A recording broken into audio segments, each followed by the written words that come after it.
You're listening to an archived Cabral Concept podcast. After listening to this show, check out the most up-to-date podcasts available at stephencabral.com/podcasts or search directly on iTunes. And now, welcome to the Cabral Concept, where board-certified naturopath and integrative health practitioner Dr. Stephen Cabral shares how he was diagnosed at the age of 17 with a life-altering illness and given no hope for recovery. It was only after studying and traveling all over the world did he discover how to combine ancient Ayurvedic healing practices with state-of-the-art naturopathic and functional medicine to fully rebalance the body and re-energize it with life. It's time to discover how to get well, lose weight, and finally feel alive again. And now, here's your host, Dr. Stephen Cabral.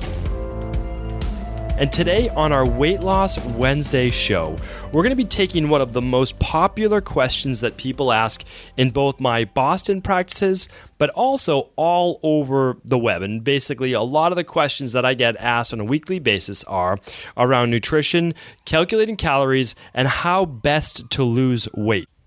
Now, if you've been listening to me for a little while now, you know I'm not a big proponent of calculating or really counting calories, total calories. And the reason I say that is because I don't want to set people up with this expectation that total calories in equals weight loss if they're low enough, because that has nothing to do with inflammation. It doesn't have to do with hormonal balance, with thyroid, with a lot of different things. So if you go back to my previous episode, which is episode 83, it was said, don't count calories, count this. And I talk about the specific processed foods in your diet. Those are things that you really want to look at overall, but I also did give you a calculation based on carbohydrates. Today, one of the questions that just keeps coming up over and over is, how many calories can I eat in a day? So let's talk about that. Since it is a question that does seem to be coming up, it's very important that I go over that, because this show, the Cabral Concept, is meant for you. It's to answer your questions and to make sure that you get the real world advice, not the information that you see from a study, not the information from someone in a lab, but that information, but then also calculate and use in the real world. So when you listen to the show, you're getting over 200,000 hours of client appointments and all of that data that goes with it in the real world. We have as much data as anyone, and I want to share that with you, what really works.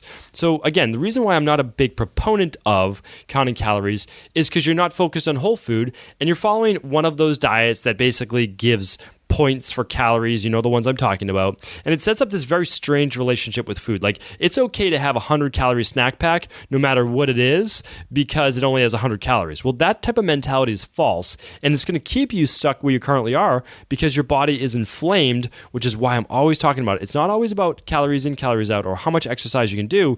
It's about cleaning up your body, decrease in inflammation, and then the weight just comes off naturally. That happens every single time.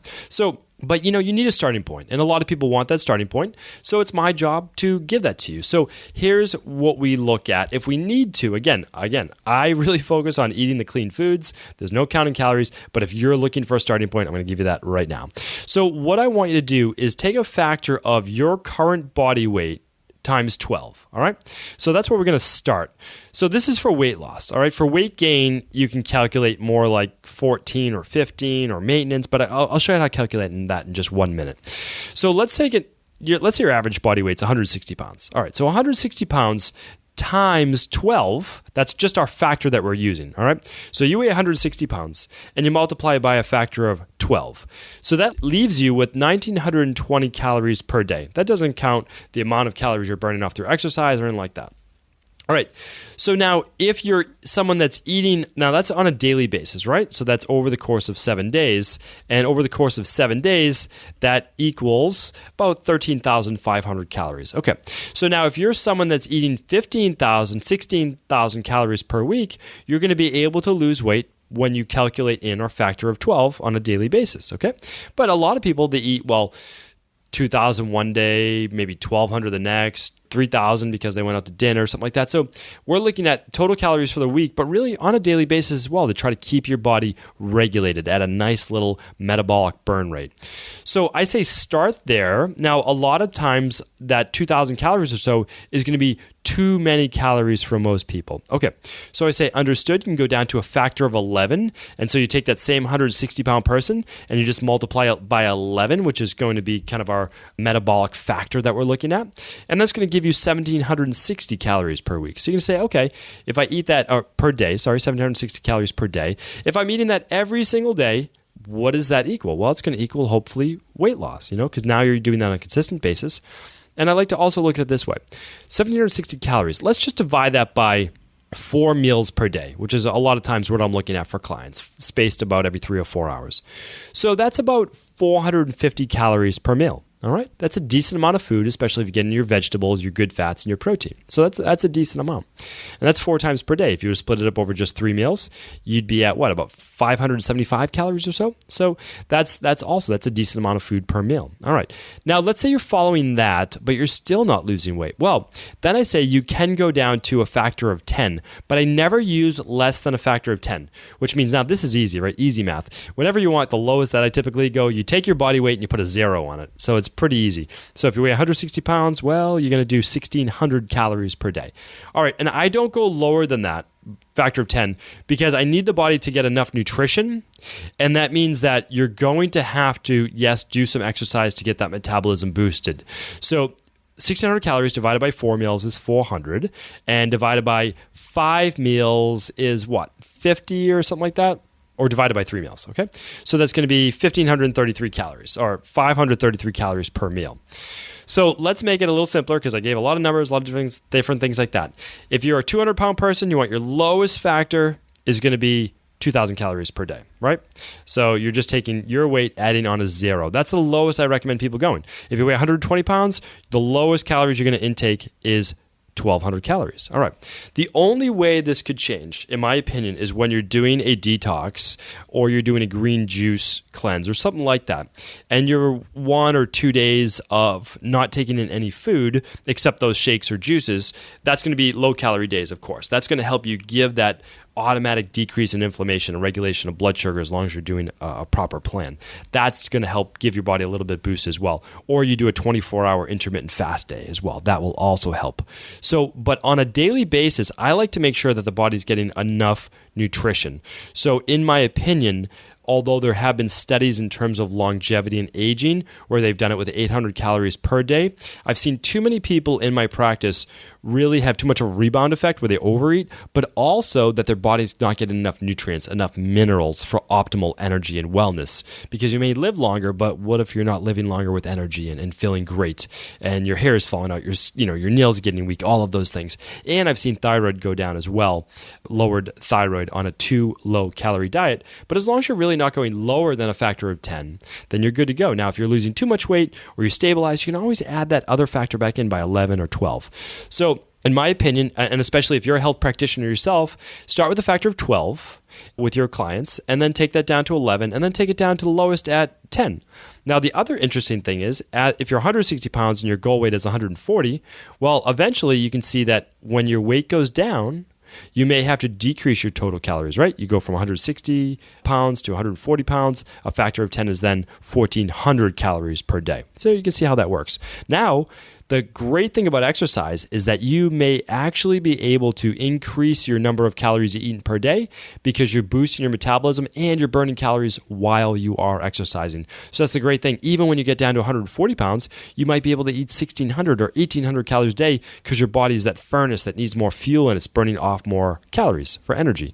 So please take all of that into account. Start slower, which means calculate your calories for a week, not changing your diet. That's what I recommend. You eat the normal food you're eating. Use a free app to count your calories per day, and just look at it. Look at your total calories. If you average every day around 3,000 calories, well, you don't need to go to a factor of 10 yet. Just go to a factor of 12, or just subtract 500 calories and go to 2,500 calories per day, and that will get you also losing weight. Again, you don't want to jump right to the very last, most advanced step. You want to only do what you need to. That's the funny thing about my practice, even my wellness practice. When I'm working with clients and we work on nutrition meal plans and we also work with nutritional supplements, I try to do as little as possible and get the greatest result. Now, of course, it's going to take more than just a couple supplements or a little changes and tweaks in nutrition when someone's not doing well. I understand that.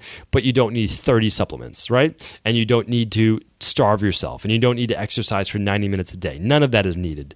It's much less that needs to be done. But a lot of times it just needs to be done on a consistent basis. And I think that's where people are kind of losing it. So make small changes first, but do them on a consistent basis, which means every day. And then you're going to be able to have that cheat meal once a week, enjoy yourself, have whatever you'd like, get it out of your system, and then get right back on track. So hopefully today's episode helped. It is a very popular question. And if you had that same question or something along those lines, I hope that it answered that for you today.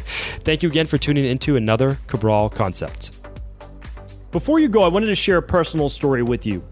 The real reason I began to get well finally is because I figured out what was wrong with me. And that might seem pretty obvious, but I went from doctor to doctor for over 2 years before discovering at-home functional medicine lab testing.